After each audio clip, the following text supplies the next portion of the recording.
The Great Hall of Nexus Prime stretched higher than most mountains. Crystal walls caught the light from 7 different suns and threw rainbow patterns across the floor. Today, those beautiful colors seemed cold and lifeless. Ambassador Jiwan walked across the vast space, her footsteps echoing in the silence. Around her, beings from across the galaxy sat in their special chairs and breathing tanks. Some looked like giant insects. Others were made of living gas that shifted colors when they spoke. A few resembled walking trees with eyes like burning coals. All of them were afraid. Jiwan took her place at the human section. It was much smaller than the others. Humanity was still new to this galactic community. They had only joined 50 years ago, and many species still saw them as children playing with adult toys. The council leader, a creature called Praxis, floated in the center of the hall. Praxis looked like a jellyfish made of silver metal, with dozens of eyes that could turn in any direction. When Praxis spoke, the voice came from speakers built into the walls. "We are here because of the greatest threat our galaxy has ever known," Praxis announced. "The Corvin Horde has returned." A wave of fear passed through the hall. Some aliens made clicking sounds. Others released clouds of nervous chemicals. The tree-like beings rustled their leaves in distress. Jiwan had studied the records. The Corvin Horde had appeared 1,000 years ago from beyond the edge of the galaxy. They came in ships that looked like moving mountains. Their homeworlds were places where the gravity could crush diamonds, and the air was made of acid. They were called Deathworlders because they lived in conditions that would kill any normal life form instantly. The last time they appeared, they had destroyed entire star systems before suddenly disappearing. No one knew why they left. No one knew why they had come back. "Show them the reports," Praxis commanded. The air above the hall filled with images. Jiwan watched space stations being torn apart like paper toys. She saw refugee ships fleeing in panic, their messages filled with screaming voices. Planets that had been home to billions of people were now empty balls of broken rock. "The Corvin ships move through our weapons like they are not even there," reported Ambassador Vethak. He was a small creature that needed a special suit to breathe, but his voice carried the authority of someone who had seen many wars. "Our strongest shields collapse in minutes. Our most powerful guns cannot even scratch their hulls." Another alien, this one looking like a walking crystal formation, spoke up. "We sent the entire 5th Fleet to stop just 3 of their ships. Nothing came back. Not even a distress signal." Jiwan felt a chill run down her spine.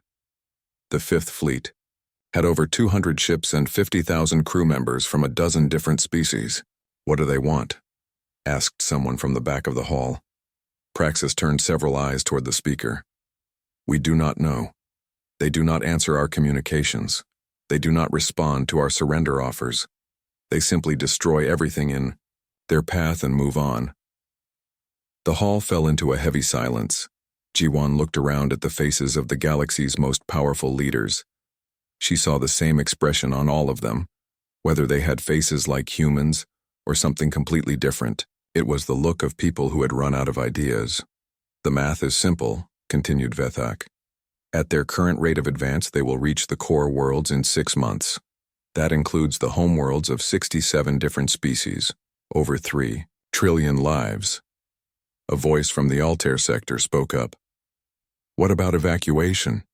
We could move the populations to the Outer Rim." "Where?" Praxis asked. "The Outer Rim is where they are coming from. Besides, we do not have enough ships to move 3 trillion people. And even if we did, where would they go? The Corvins seem to be heading for every major system." Jiwan had been listening quietly, but now she stood up. The action caused a ripple of attention through the hall. Many of the aliens had forgotten humans were even present. "The human delegation requests permission to speak," she said.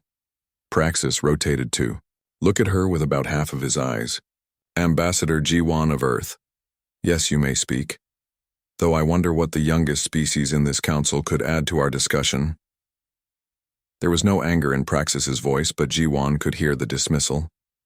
To most of these beings, humans were newcomers who had barely learned to leave their own solar system. What could they possibly know about fighting Deathworlders? Jiwan walked to the center of the hall. She was a small woman, even by human standards.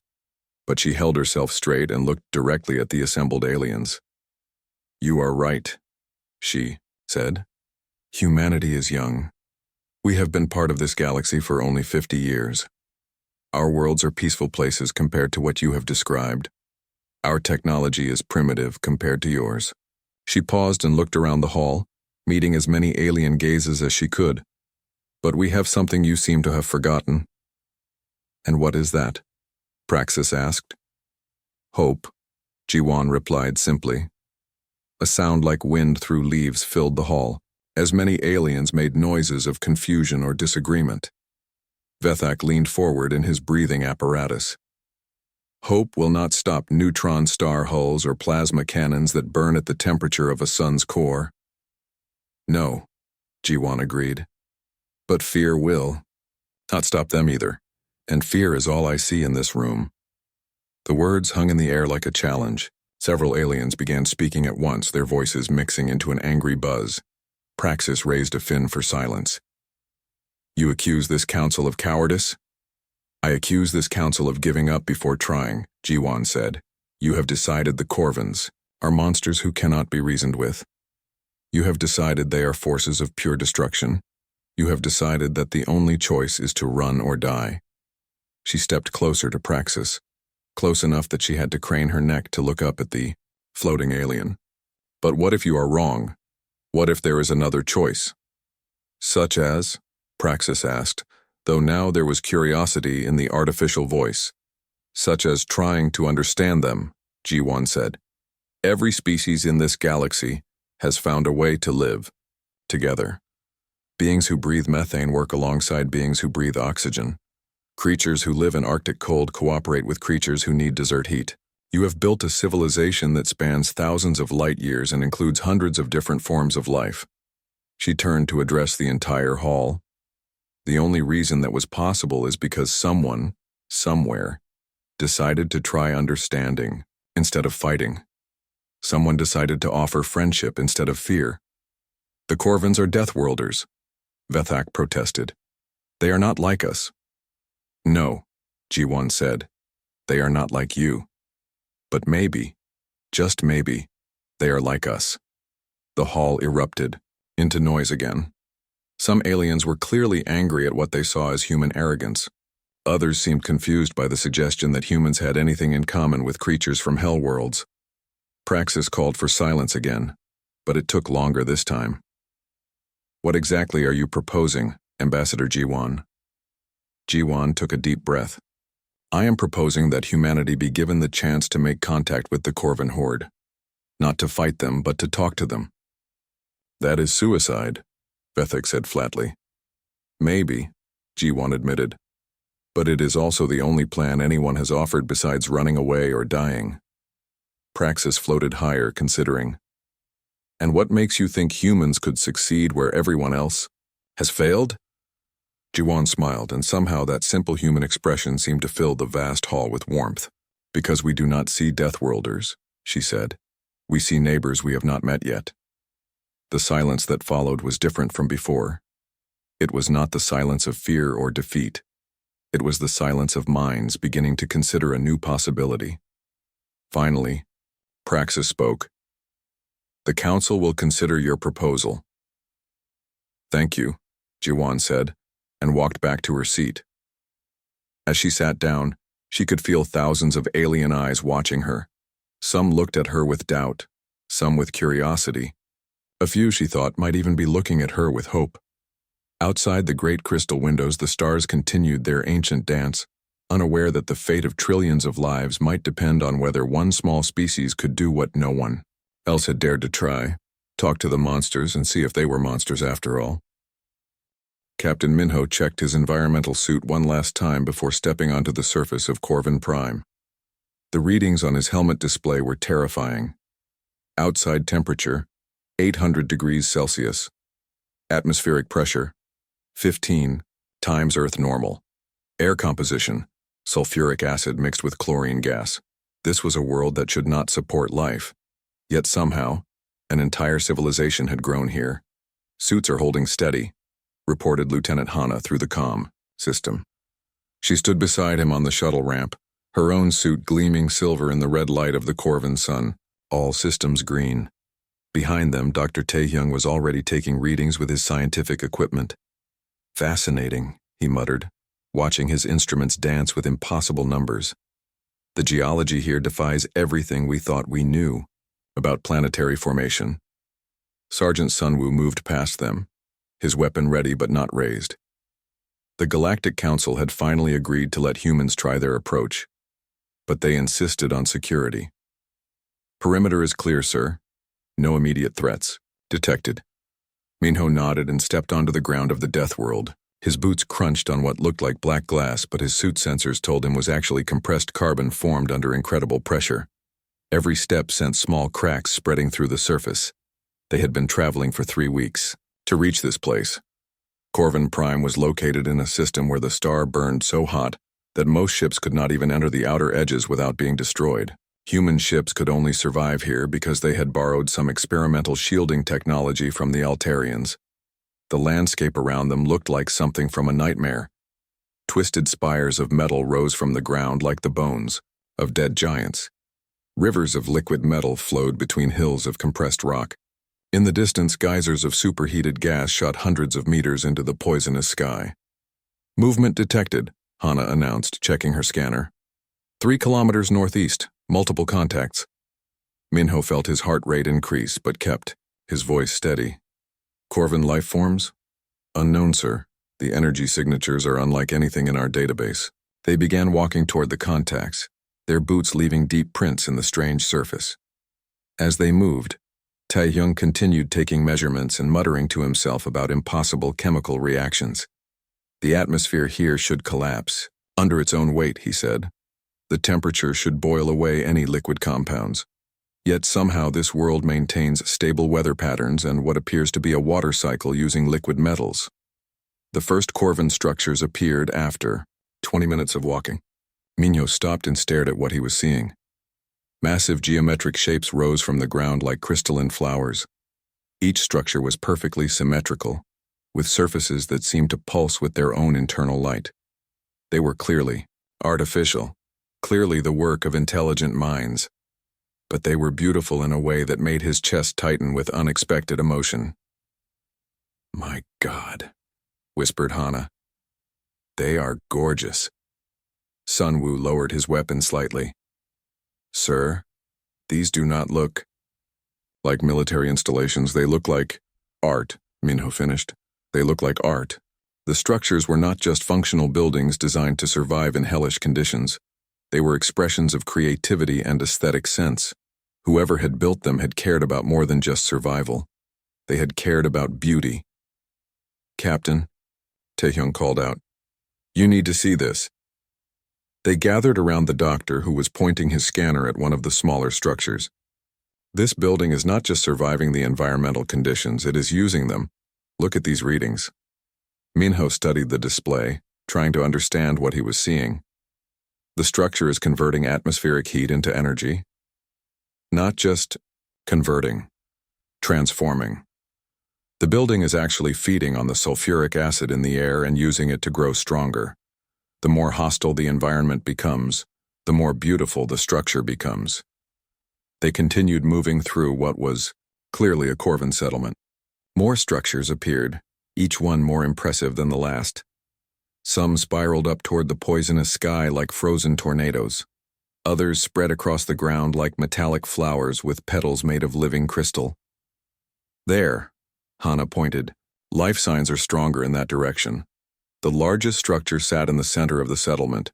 It was shaped like a pyramid, but the sides curved and twisted in ways that seemed to shift when Minho was not looking directly at them.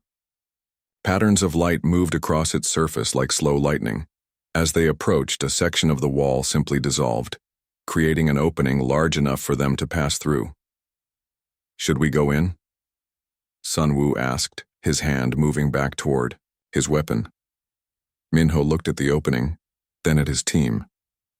"We came here to understand them. We cannot do that from out here." They stepped through the opening and found themselves in a space that should not have been possible. The interior was vast, much larger than the exterior of the building should have allowed. The walls curved away in all directions, creating a sense of being inside a living thing rather than a constructed space. And there, in the center of the impossible room, stood their first Corvin. The creature was 3 meters tall and looked like it was carved from living fire. Its body was roughly humanoid but made of what appeared to be crystallized lava that pulsed with internal heat. It had 4 arms, each ending in hands with too many fingers. Its head was elongated and featured eyes that burned like small suns. It should have been terrifying. By any reasonable standard, it was the stuff of nightmares given physical form. Instead, Minho found himself thinking it was magnificent. The Corvin spoke, and its voice was like distant thunder mixed with the sound of wind through crystal caves. Minho's suit translator worked for a moment, then gave up with a series of electronic squeaks. "Translation matrix unable to process linguistic patterns," announced his suit's computer. But the Corvin seemed to understand their problem. It raised one hand and touched a section of the wall. The surface began to glow, and symbols appeared in the air between them. The symbols shifted and changed, becoming simpler, until finally they resolved into something Minho recognized: mathematical equations, universal constants, scientific formulas that any intelligent species would understand. The Corvin was trying to communicate using the language of science. Taehyung stepped forward, pulling out his own equipment. He began displaying human mathematical concepts on his portable screen. The Corvin watched, its burning eyes focused intently on the small device. For the next hour, the two species exchanged information through numbers and scientific principles. Slowly, a picture began to emerge. The Corvins were not invaders. They were refugees. Their star system was dying. The 3 suns that had supported their civilization for millions of years were beginning to collapse. The worlds that had been their homes were becoming uninhabitable even for beings evolved to live in extreme conditions. They had traveled across the galaxy looking for new homes, but everywhere they went, other species attacked them on sight. The invasion that the Galactic Sea Council feared was actually a desperate attempt to find somewhere safe for their people to live. "They are not trying to destroy our civilization," Minho realized. "They are trying to save their own." The Corvin seemed to sense his understanding. It approached slowly, moving with a grace that seemed impossible for something made of living rock and fire. When it was close enough, it extended one hand toward Minho. Minho looked at the hand. His suit's sensors screamed warnings about the heat radiating from the creature's body. Contact would probably damage his equipment and might injure him even through the environmental protection. But he reached out and grasped the Corvin's hand anyway. The metal of his glove began to glow red from the heat, but held. The Corvin's grip was surprisingly gentle, like being touched by warm stone rather than molten lava. In that moment of contact, Minho understood something that would change everything. The Corvins were not monsters. They were not Deathworlders. They were people, just like humans, who had been shaped by their environment into something that looked frightening, but was fundamentally no different from any other intelligent species, trying to survive in a hostile universe. When they returned to their ship hours later, Minho's report to Earth and the Galactic Council was simple. "We have made contact. They are not what we expected. They are better. The war everyone feared would not happen. Something much more important was about to begin understanding." The neutral moon of Theta 7 had been chosen for the meeting because it was one of the few places in the galaxy that could support both human and Corvin life forms. The artificial atmosphere was thick enough for humans to breathe and hot enough for Corvins to survive without their environmental suits. Admiral Heejin stood alone on the landing platform, watching the Corvin ship approach through the red sky. Behind her, safely inside the observation station, representatives from dozens of alien species watched through reinforced windows. Their breathing apparatus and translation devices hummed nervously in the background. "Admiral," came the voice of Commander Seokjin through her earpiece. "Are you certain about this? We could still conduct the meeting through video communication." Hyejin smiled even though no one could see her face behind the helmet visor. "Commander, if we wanted to talk through screens, we could have stayed home. The whole point is to show them we are not afraid." The Corvin ship was unlike anything in the galaxy. It looked like a mountain that had been carved into the shape of a teardrop and set on fire. As it landed, the ground shook and the air filled with waves of heat that made the atmosphere shimmer like water. A section of the ship's hull simply melted away, creating an opening. 3 figures emerged, moving with the fluid grace of creatures born in high gravity. Even at a distance, Hyejin could see the glow of their internal heat, making the air around them dance. The lead Corvin was larger than the others, nearly 4 meters tall and broad enough to fill a doorway. As it approached, Hyejin could make out more details. Its body was like living crystal that had been forged in the heart of a star.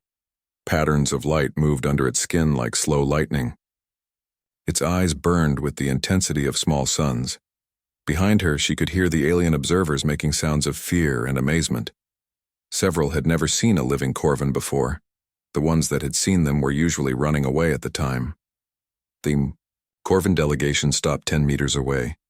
The leader spoke, and its voice was like the sound of continents shifting. Hyejin's translator struggled with the language, producing only fragments. Greetings. Small. Warm. Brave. Hyejin walked, forward, closing the distance between them. With each step, the heat from the Corvin's body grew stronger. By the time she was close enough to speak normally, her suit's cooling system was working at maximum capacity. "I am Admiral Hyejin of the Human Space Force," she said, hoping her translator was working better than his. "Welcome to Theta 7. The Corvin tilted its head, a gesture that somehow seemed curious despite the alien features. When it spoke again, the translator caught more of the words. "I am Thekmor, voice of the wandering fire. You are smaller than expected." "Most humans are," Hyejin replied. "We make up for it in other ways." There was a pause. Then, incredibly, the Corvin made a sound that the translator interpreted as laughter. "Your species has interesting reputation. The council speaks of you with confusion. They say you came here without weapons." "We came here to talk," Hyejin said. "Weapons do not help with talking." "Talk." Thekmor seemed to consider the word. "Your galaxy sends fleets to destroy us. You send words." Hyejin nodded. "Words are more powerful than weapons if you use them right." Behind Thekmor, the other 2 Corvins moved closer. Hyejin could see that one was smaller and moved differently. Younger perhaps, or maybe female. The other was covered in scars that looked like cracks in living stone. "You are not afraid," Thekmor observed. "Why?" It was the question Hyejin had been expecting. She had practiced her answer during the long journey to Theta 7, but now, standing face to face with a being that could probably crush her without effort, the words she had prepared seemed inadequate. "Because fear makes us stupid," she said finally, "and we cannot afford to be stupid right now." Thekmor leaned forward, bringing his burning eyes level with her helmet visor. "Explain." Hyejin gestured toward the observation station, where dozens of alien faces were pressed against the windows. "Look at them. They are so afraid of you that they cannot think clearly. They see monsters where they should see people. They see invasion where they should see desperation." "You see desperation?" The younger Corvin spoke for the first time, her voice like wind through heated metal. "We see refugees," Hyejin said simply. "We see people who have lost their homes and are looking for new ones. We see a species that has traveled across the galaxy not to destroy but to survive." The silence that followed was so complete that Hyejin could hear her own heartbeat in her ears. The 3 Corvins stood motionless, their internal light pulsing, in patterns she could not understand. Finally, Thekmor spoke again. "How do you know this?" "Because we sent people to your homeworld," Hyejin said. "We saw your cities, we saw your art. We saw the way you built beautiful things even in conditions that would kill most species instantly. Destroyers do not create beauty. Only people create beauty." The scarred Corvin stepped forward. "Your people visited the dying fires?" Captain Minho and his team spent 2 days on Corvin Prime. They came back with a very different story than what the rest of the galaxy believes. "And what story is that?" Thekmor asked. Hyejin took a deep breath. "That you are not invaders. You are survivors. Your stars are dying, and you are trying to find new homes for your people. But everywhere you go, other species attack you because they are afraid of what you look like. The three Corvins exchanged looks, their internal light flickering in what might have been surprise. The Council of Fires will not believe this, the young female said. They say your species is weak, that you live on soft worlds and know nothing of struggle. Maybe, Hyejin admitted, but we know something about being refugees too. There was a time when humans had to leave their homes and find new places to live. It was hard and scary, and sometimes people were not kind to us. She paused, remembering the history lessons about the great migrations of her species, when wars and disasters had forced entire populations to abandon everything they knew. But we learned something important, she continued. Running away from problems does not solve them. Fighting everyone who looks different does not make you safe. The only thing that really works is finding ways to live together. Thekmore was quiet for a long moment. Around them, the artificial atmosphere of Theta 7 hummed with the machinery that kept this small world habitable for so many different forms of life. Your proposal? He asked finally. Partnership, Hyejin said. Not just between humans and Corvins, but between Corvins and the whole galaxy. There are worlds out there that other species cannot use. Planets too hot, too radioactive, too extreme for normal life, but perfect for you. And in exchange? Knowledge, technology, art, everything that makes your civilization valuable. Hyejin gestured toward the Corvin ship. You have learned to thrive in conditions that would destroy most species. That knowledge could help everyone. The young Corvin moved closer. You would trust us, even though we are, as you say, Deathworlders? Hyejin reached up and began removing her helmet. Behind her, she could hear gasps of shock from the observation station. Commander Seokjin's voice crackled through her earpiece. Admiral, what are you doing? The atmosphere is not fully compatible. She pulled the helmet off and breathed the hot, thick air of Theta 7. It burned her lungs slightly, but it was breathable. More importantly, it was a gesture of trust that no words could match. I would trust you, she said, looking directly into Thekmore's burning eyes. Because you are people just like us. You love your families. You create beautiful things. You try to protect the ones you care about. The rest is just details. For a moment, the only sound was the hum of machinery and the distant rumble of the Corvin ship's engines. Then Thekmore did something unexpected. He knelt. The massive being lowered himself until his glowing eyes were level with Hyejin's. His voice, when he spoke, was softer than before. Hyejin of the humans, he said, your words carry the weight of truth. Perhaps it is time for the Council of Fires to hear a new kind of wisdom. Behind them, pressed against the windows of the observation station, representatives from across the galaxy watched in amazement as a human and a Deathworlder shook hands under the light of an alien sun. The real work was just beginning. The underwater research station sat on the floor of Earth's Pacific Ocean, 11 kilometers below the surface where no sunlight had ever reached. Dr. Donghae checked the pressure readings one more time as he prepared for the most important presentation of his life. Around him, human and Corvin scientists worked together in the cramped laboratory spaces. The station had been modified to accommodate both species, with sections kept at different temperatures and atmospheric pressures. It was not comfortable for anyone, but it worked. Are you ready for this? Asked Dr. Minji, adjusting the holographic projectors. She had been working with Corvin biotechnology for 3 months now, and her excitement was obvious in every movement. As ready as we can be, Donghae replied. He looked through the reinforced windows at the alien landscape outside. Thermal vents in the ocean floor shot superheated water into the crushing darkness. Strange creatures that had never seen the sun moved between forests of tube worms that fed on chemical energy instead of light. This was Earth's closest thing to a death world, and it was teeming with life. The Corvin delegation arrived first, their environmental suits glowing softly in the dim light of the station. Filkara, the lead scientist, moved with the careful grace of someone used to working in hostile environments.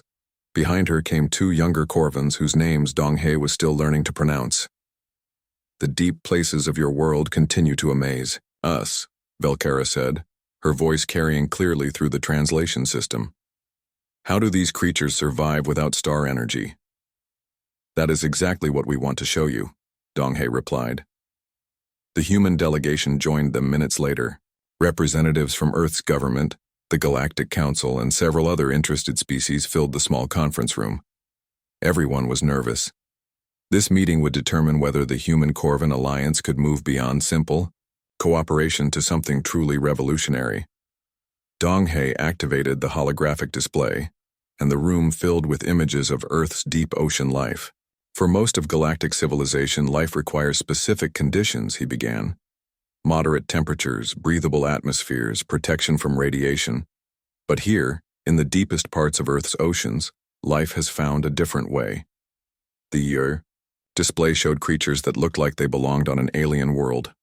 Giant tube worms with no eyes or mouths. Bacteria that ate sulfur and breathed methane. Fish that generated their own light in bodies designed to withstand crushing pressure. These organisms have never known sunlight, Minji continued. They live in conditions that would kill most surface life instantly, but they do not just survive. They thrive. Velkara leaned forward, her internal light brightening with interest. They have adapted to extreme conditions through biological change rather than technological protection. Exactly, Donghae said. Your people adapted to Deathworld conditions by building better technology and strengthening your bodies through genetic modification. Earth life adapted by becoming something completely different. He changed the display to show chemical diagrams and biological processes. What we are proposing is a combination of both approaches.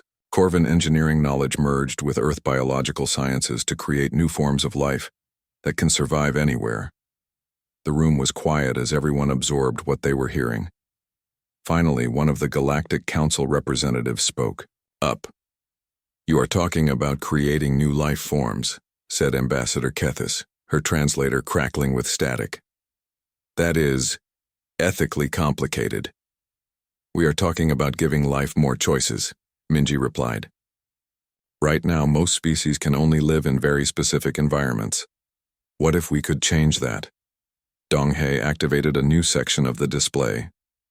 We have been working with Corvin biotechnology to modify Earth bacteria. Look at these results. The screen showed microscopic organisms that glowed with internal heat, just like Corvin tissue.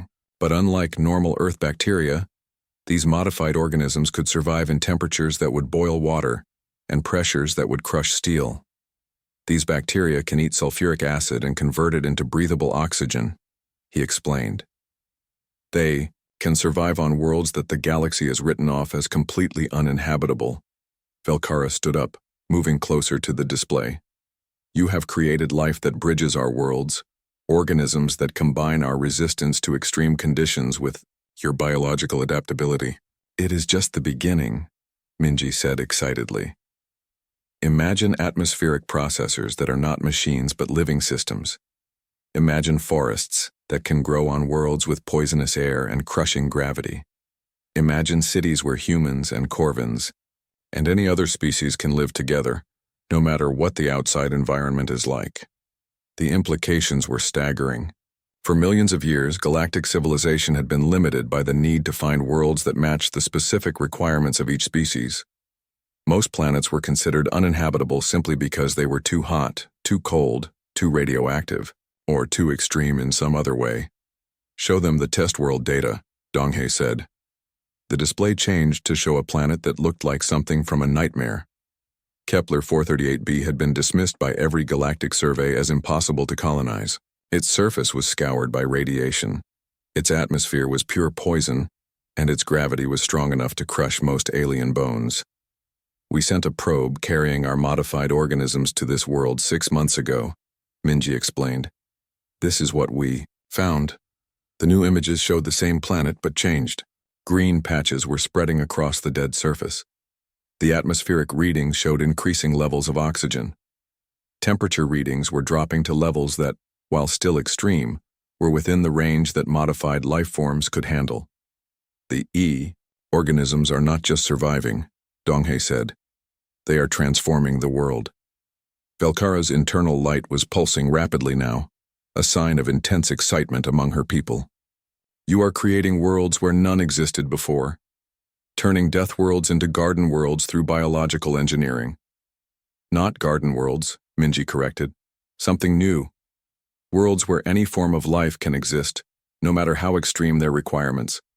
The room erupted into discussion as representatives from different species tried to grasp what they were hearing. Some were excited by the possibilities. Others were concerned about the implications of creating new forms of life. There are risks, admitted Dr. Jungi, who had been quiet until now. We are dealing with forces we do not completely understand. Creating new life forms could have unexpected consequences. All progress involves risk, Velkara replied. But the alternative is to accept that most of the galaxy will remain empty and unused, while species fight over the small number of naturally habitable worlds. Ambassador Kethis raised a tentacle for attention. What would you need to proceed? With full-scale testing? Donghae and Minji exchanged glances. They had been hoping for this question. A real test world, Donghae said. Somewhere we can try to create a full ecosystem, not just isolated organisms. And volunteers, Minji added. Scientists and colonists from different species who are willing to try living in a truly mixed environment. You would need Galactic Council approval for something like that, Kethis pointed out. We have it, said a new voice from the back of the room. Everyone turned to see Admiral Heejin entering the conference room, still wearing her travel clothes from the long journey to the deep ocean station. The council voted yesterday, she announced. The Human Corvin Biological Project has been approved for full testing. You have your test world, and you have volunteers from 17 different species. The room exploded into cheers and excited chatter. Donghae felt his knees go weak with relief. Months of work and preparation had finally paid off, but Heejin was not finished. There is one condition, she said, and the room went quiet again. If this works, if you can really create worlds where any species can live together, then the galaxy expects you to share the technology freely. No patents, no restricted access. This knowledge belongs to everyone. Velkara spoke for the Corvin delegation. We agree to these terms. Knowledge that can help all species should not be hoarded by a few. Donghae nodded. We agree as well. The goal was never to create an advantage for humans and Corvins. The goal was to create opportunities for everyone. As the meeting broke up and the various delegations began making plans for the test colonization, Donghae looked out at the alien landscape of Earth's deep ocean. Life here had found ways to thrive in conditions that seemed impossible. Now, working together, humans and Corvins and all the other species of the galaxy were about to give life even more impossible places to call home. Engineer Jamin stood on the observation deck of the new colony ship, watching Kepler 438b grow larger in the view screen. 6 months ago, this planet had been written off as a death world that could never support life. Now it was about to become home to the most ambitious colonization project in galactic history. Final approach in 30 minutes, announced the ship's computer. All colonists, please prepare for landing procedures. Around him, beings from 17 different species made their final preparations. Humans checked their environmental suits. Corvins adjusted their cooling systems. The methane-breathing Altarians sealed themselves into their mobile atmosphere tanks. Everyone was nervous, but there was excitement in the air too. This was not just another colony. This was proof that the impossible could become reality. Are you ready for this? Asked Corvin architect Morthek, his voice carrying through the translation system. He had become Yemen's closest partner over the months of preparation, and their friendship had surprised everyone, including themselves. As ready as anyone can be for something that has never been tried before, Jamin replied. He looked at the data tablet in his hands, reviewing the colony plans one more time. The atmospheric processors are working better than expected. Ground temperature has dropped to only 400 degrees. Only 400, Morthek said, and Yamin could hear the amusement in his translated voice. Your people have a gift for making the impossible sound routine. The landing was smooth despite the extreme conditions. The new biological atmospheric Processors had created pockets of breathable air around the landing site, though everyone still needed protective equipment to survive outside. Jamin's first step onto the surface of Kepler 438b was into a world transformed. Where the original surveys had shown nothing but barren rock and poisonous gas, there were now patches of strange glowing vegetation. The plants looked like nothing that existed on Earth or any other known world. They were a fusion of human, biological sciences and Corvan engineering, designed to thrive in conditions that would kill normal life. The atmospheric readings are incredible, reported Dr. Hyawan, the colony's chief scientist. Oxygen levels are at 15% and rising. The biological processors are working faster than our best projections. The first structures went up quickly. Human prefabricated buildings combined with Corvan architectural techniques created structures that could withstand the planet's extreme conditions while providing comfortable living spaces for multiple species. The real test came when they tried to grow food. Traditional farming was impossible in Kepler 438b's harsh environment, but the new hybrid organisms offered a different solution. Modified Earth plants with Corvan genetic enhancements could photosynthesize using the planet's intense radiation instead of sunlight.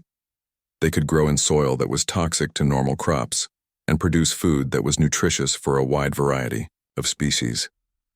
"Look at this," said botanist Dr. Chae-young, holding up a fruit that glowed softly with internal heat. "It tastes like earth apples but provides the high-energy minerals that Corvan physiology requires." The first month was challenging. Equipment failed in ways that no one had anticipated. The biological system sometimes evolved in unexpected directions. 3 colonists had to be evacuated when their species proved incompatible with the modified environment. But slowly, steadily, the colony grew. Children were the key to making it work. Young humans and Corvans adapted to the mixed environment faster than adults. They played together in the common areas, learning each other's languages and customs. Some of the human children could tolerate higher temperatures than their parents. Some of the young Corvans were comfortable in the modified atmosphere without their usual environmental suits. "They are becoming something new," observed Dr. Minho, who had joined the colony after his initial survey of Corvan Prime. "Not fully human, not fully Corvan, but something that bridges both species." 6 months after landing, the colony received its first major test. A solar storm hit the planet with radiation levels that would have killed everyone in a normal settlement. But the biological atmospheric processors absorbed the radiation and converted it into energy for the growing ecosystem.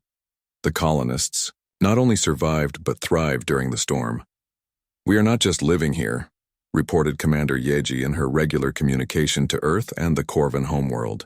"We are becoming part of this world, and it is becoming part of us." The success at Kepler 438b led to requests from across the galaxy. Species that had been confined to single star systems because of their extreme environmental needs wanted to try the new colonization techniques. Worlds that had been dismissed as uninhabitable were suddenly being reconsidered as potential homes. But the most important change was not technological, it was social. In the mixed colonies, the old divisions between species began to break down. When a human child could survive in Corvan-level heat and a young Corvan could breathe modified Earth atmosphere, the concepts of Deathworlder and Garden-worlder stopped making sense. "We are all just people," said 8-year-old Jisoo, A.O., human child who had spent most of her life in the colony. She was playing with her friend Korthak, a young Corvan whose internal temperature had adapted to be cool enough for safe physical contact. Some people need hot places to live, some people need cold places. But we can all live together if we work at it. The adults were still learning what the children already understood intuitively. A year after the first landing, Kepler 438b hosted its first diplomatic conference. Representatives from the Galactic Council came to see the impossible colony for themselves. They found a thriving community where beings from 17 different species lived, worked, and raised families together. "This changes everything," said Ambassador Vethak, the same alien who had dismissed humanity's proposals in the original council meeting. "If we can make worlds like this habitable, if we can create communities where any species can live, the Galaxy becomes infinite. Jamin stood with Morthek on the observation deck of the colony's central building, watching the sunset through the planet's modified atmosphere.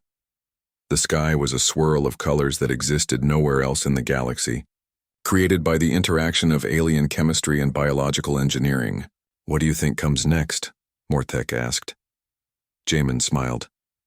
"More worlds, more colonies, more proof that there is no such thing as impossible when people work together."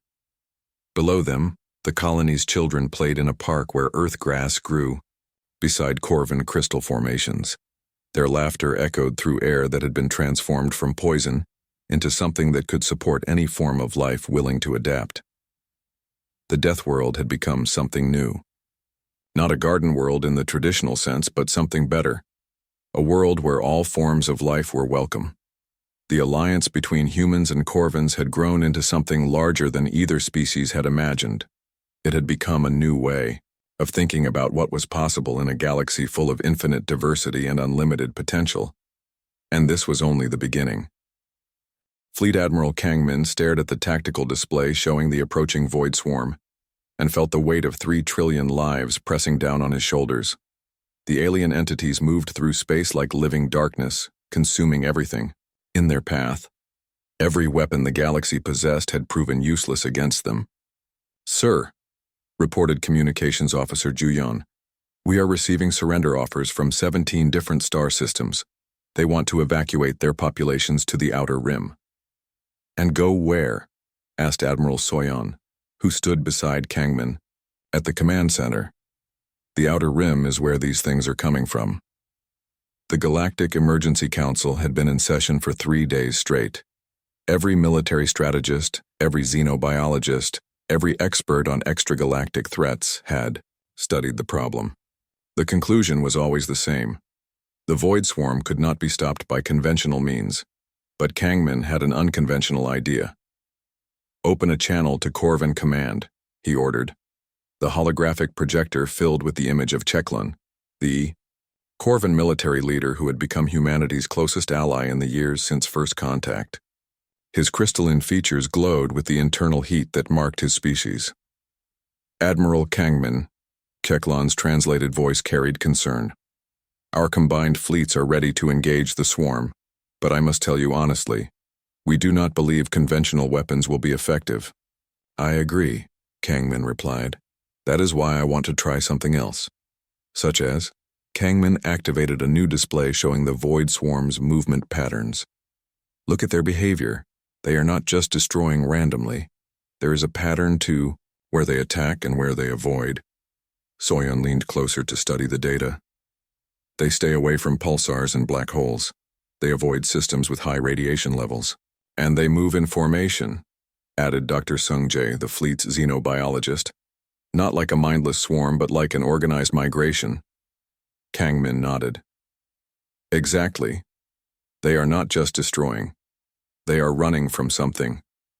The idea had come to him while reviewing the records from the human Corvin colonies. Every species that had been labeled as a destroyer or invader had turned out to be refugees fleeing some greater threat. The pattern was always the same. Desperation led to aggression, fear led to violence, misunderstanding led to war. "Sir," interrupted Lieutenant Haywin, "long-range sensors are detecting massive gravitational anomalies beyond the galactic rim. Whatever is out there, it is pulling space-time apart." "The heat death," whispered Dr. Sungjae. "We have been monitoring similar phenomena in distant galaxies, entire regions of space where the fundamental forces are breaking down." Kangmin felt the pieces clicking together in his mind. "The void swarm is not trying to destroy our galaxy. They are trying to escape the death of their own." The revelation changed everything. Instead of preparing for a final battle against unstoppable destroyers, they began preparing for the largest refugee crisis in galactic history. The first attempt at communication took place near the edge of the Andromeda approach, where the void swarm had been gathering in what looked like attack formations. Ambassador Hyunwoo volunteered to lead the contact mission, accompanied by Corvin diplomat Teleran and a team of volunteers from a dozen different species. "Remember," Kangmin told them over the comm channel, "you are not negotiating with invaders. You are offering help to refugees." The contact ship approached the swarm slowly, all weapons powered down, broadcasting messages of peaceful intent in every language known to galactic civilization. The swarm entities were unlike anything in the galaxy's databases. Living clouds of dark energy that seemed to exist partially outside normal space-time. "They are responding," reported Hunwu, his voice tight with excitement and fear. "Not with words, but with mathematics. They are showing us equations. The equations told a story of cosmic disaster. The void swarm came from a galaxy where the expansion of space itself had accelerated beyond the point where stars could form or planets could hold together. They were beings of pure energy fleeing the breakdown of physical reality itself. They need stable space-time to exist, Dr. Sungjae translated from the alien mathematics. In their home galaxy, the fundamental forces are pulling apart. They came here because our galaxy still has the physical laws they need to survive. But there was a problem. The void swarm's natural existence was incompatible with normal matter. Wherever they tried to establish themselves, their energy fields disrupted the atomic bonds that held planets and stars together. They were not destroying civilizations on purpose. They were destroying them by accident, simply by existing in the same space. The solution came from the most unexpected source: the children of the mixed colonies. Young Nari, now 15 years old and a student at the Kepler 438b research station, made the breakthrough while working on a school project about energy field harmonics. She had grown up in an environment where human and Corvin biology were seamlessly integrated, where impossible combinations were part of daily life. "What if we do not try to make them compatible with our space?" she asked during a video conference with the contact team.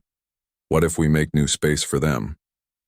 The idea was audacious even by the standards of human-Corvin cooperation, using the same biological engineering techniques that had transformed Deathworlds into habitable colonies.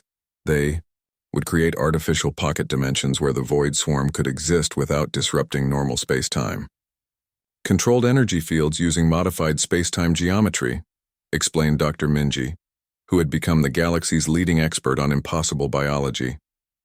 "We create bubbles of stable space where their energy can exist safely, connected to our normal space through carefully designed transition zones." The first prototype was built in empty space between star systems, using Corvin engineering and human biological sciences, enhanced with mathematics provided by the void swarm themselves. It was a sphere of twisted space-time that existed partially in normal reality, and partially in the energy dimensions where the swarm felt comfortable. The test was successful beyond everyone's hopes. Void swarm entities could enter the artificial dimension and exist there safely, while normal matter in the surrounding space remained completely unaffected. "It works," reported Commander Nara from the test site. "The energy beings are stable inside the pocket dimension, and there is no disruption to normal space outside." Within months, construction began on dozens of artificial habitats scattered throughout empty regions of the galaxy. Each one was a marvel of cooperative engineering, bringing together the best of human adaptability, Corvin durability, and void swarm energy manipulation. The transformation was gradual but profound. Instead of a galaxy divided between different types of life, there was now a galaxy where any form of existence could find a place to call home. Matter-based species lived on planets and space stations. Energy beings inhabited the artificial dimensions. The boundaries between different forms of life became opportunities for cooperation rather than sources of conflict. 5 years after first contact with the void swarm, President Jihoon addressed the Galactic Assembly from the new capital station, built in the neutral zone between normal space and the energy dimensions. "We stand today in a galaxy that our ancestors could not have imagined," he said, looking out at an audience that included beings of matter, energy, and forms of existence that had no names in any language. "We have learned that there is no such thing as an enemy, only neighbors we have not yet learned to understand." In the audience, Specialist Nari sat beside her colleagues from the Galactic Integration Corps. Their latest mission had been to establish communication with the crystal singers, living mineral formations from high-radiation worlds who communicated through quantum harmonics. What had once seemed impossible was now routine. The human gift to the galaxy was not technology or weapons, President Ji-hoon continued. It was the simple idea that fear is a choice, that understanding can bridge any gap, that cooperation can overcome any obstacle. The speech was being broadcast to trillions of beings across thousands of worlds and artificial dimensions. In the human Corvin colonies, children who had never known a galaxy divided by fear played games that required cooperation between matter and energy. On the void swarm habitats, energy beings worked with physical scientists to explore new forms of existence that neither could achieve alone. We faced the Deathworlders without fear, Ji-hoon concluded, not because we were brave, but because we were human enough to see that Deathworlders were just another word for people we had not yet learned to call friends. The applause that followed came in forms of sound, light, energy fluctuations, and quantum harmonics. Every species in the galaxy was celebrating in their own way, but they were celebrating together. Later that day, as President Ji-hoon returned to his office, he found a message waiting for him. It was from the Deep Space Monitoring Station, reporting, "Strange signals from beyond the galactic rim." Sir, the message read, "We are detecting what appears to be another refugee fleet approaching from the direction of the Magellanic Clouds. They seem to be fleeing some kind of dimensional collapse. Estimated arrival, 6 months." Ji-hoon smiled and began composing his reply. The galaxy had learned that every crisis was just another opportunity to prove that understanding was stronger than fear, that cooperation was more powerful than conflict.